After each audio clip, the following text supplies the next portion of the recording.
Hi guys, I am finally back with a redo on my video to where you can actually hear what I'm saying. But I'm here with the new mommy tips and tips that helped me get through the very difficult newborn stage with things.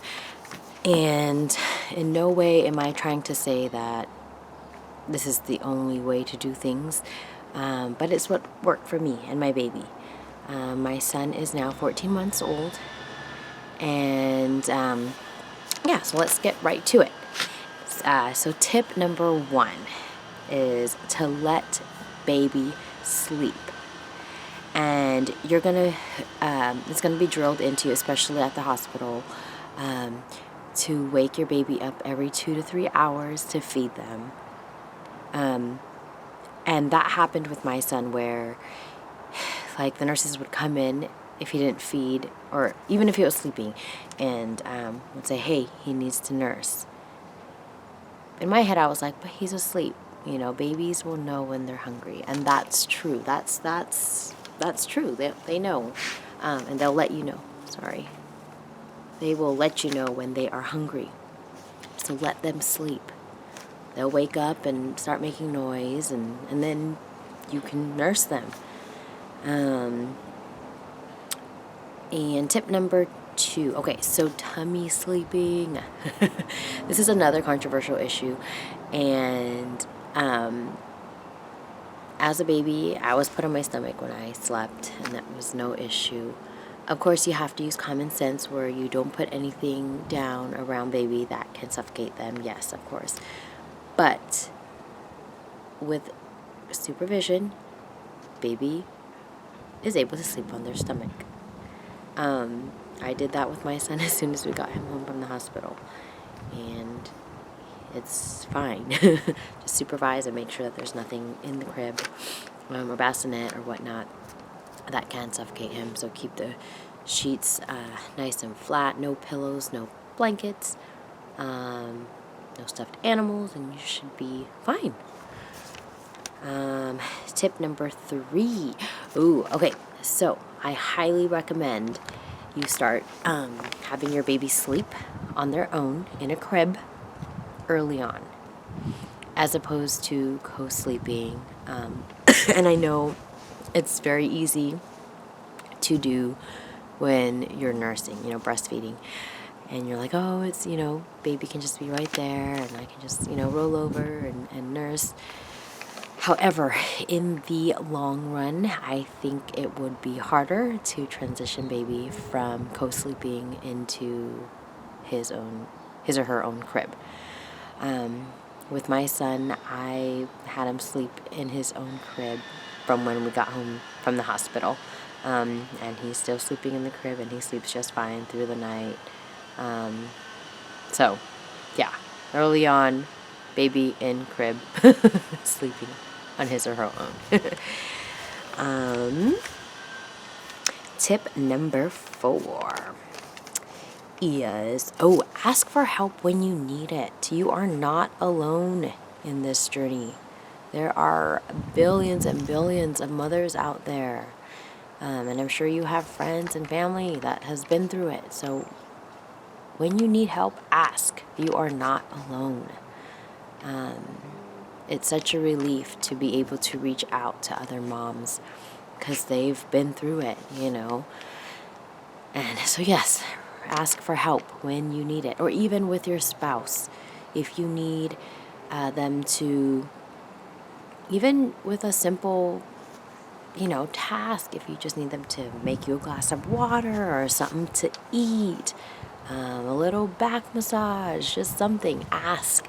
If you need, just don't feel like you're in it by yourself. Your spouse is there to help you as well. It takes communication, and you should be golden.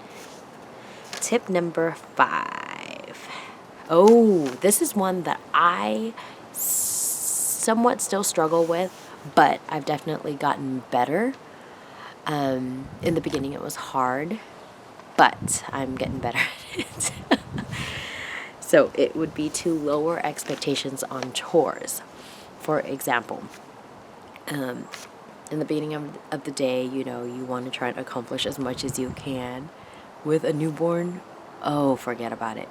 You want to try, you know, you'd want to try and wash all the dishes, vacuum, laundry, this and that. Okay, you can maybe tone that down to maybe one of those. You know, yeah, maybe you'll get to vacuuming. So what if you don't? There's always tomorrow. And that's something that I would get overwhelmed with, which I'm working on. So even if you do get the dishes done in the day, awesome. Don't feel like you need to conquer the world, because you have your baby to tend to and feed and keep alive. And that's way more important than having clean dishes. So, yes, that's a big one. Tip number 6. Oh, every baby is different. Remember that. So just because you read something on the internet saying that, you know, a baby is doing this at this part, or, you know, reaching this milestone, or doing this at this age, and da-da-da-da-da, doesn't mean that your baby will necessarily be at that exact milestone or moment in their life. I feel like parents are so caught up on that, and if their baby is not there, then they stress out about it and they think that there's something wrong. No. It's just your baby will learn and do things at their own pace. Remember that. Don't go comparing to other babies, okay? That will stress you out and stress the baby out, and that is not healthy for anyone. And even with, like, the amount that your baby eats, you know, may be different from the baby, you know, the next baby.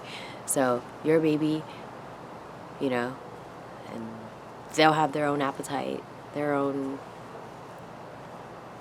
sleep schedule, yada yada. So don't compare. Tip number 7. Oh, okay. So, no such thing as too many kisses for your baby. Love up on your baby as much as you can, because it goes by quickly. I still can't believe my little one is 14 months. And sometimes I just stare at him because he's just so beautiful. And I love him. And it goes by quickly. So just kiss him or her, and as much as you can, and cherish every moment. Every moment.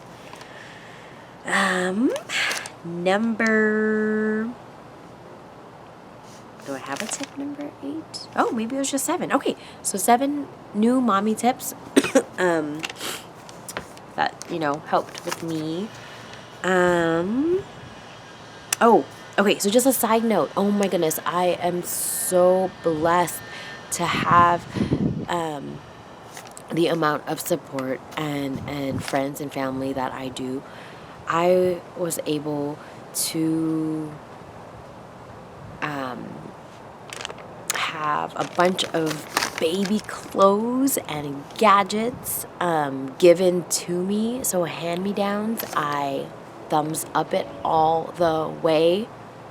That's what, you know, washing machines are for. Just wash them. Even if you get it from Goodwill or like a secondhand baby store.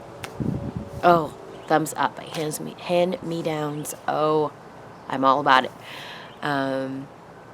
Because babies will go through clothes so fast. And most of the clothes that I was given to us,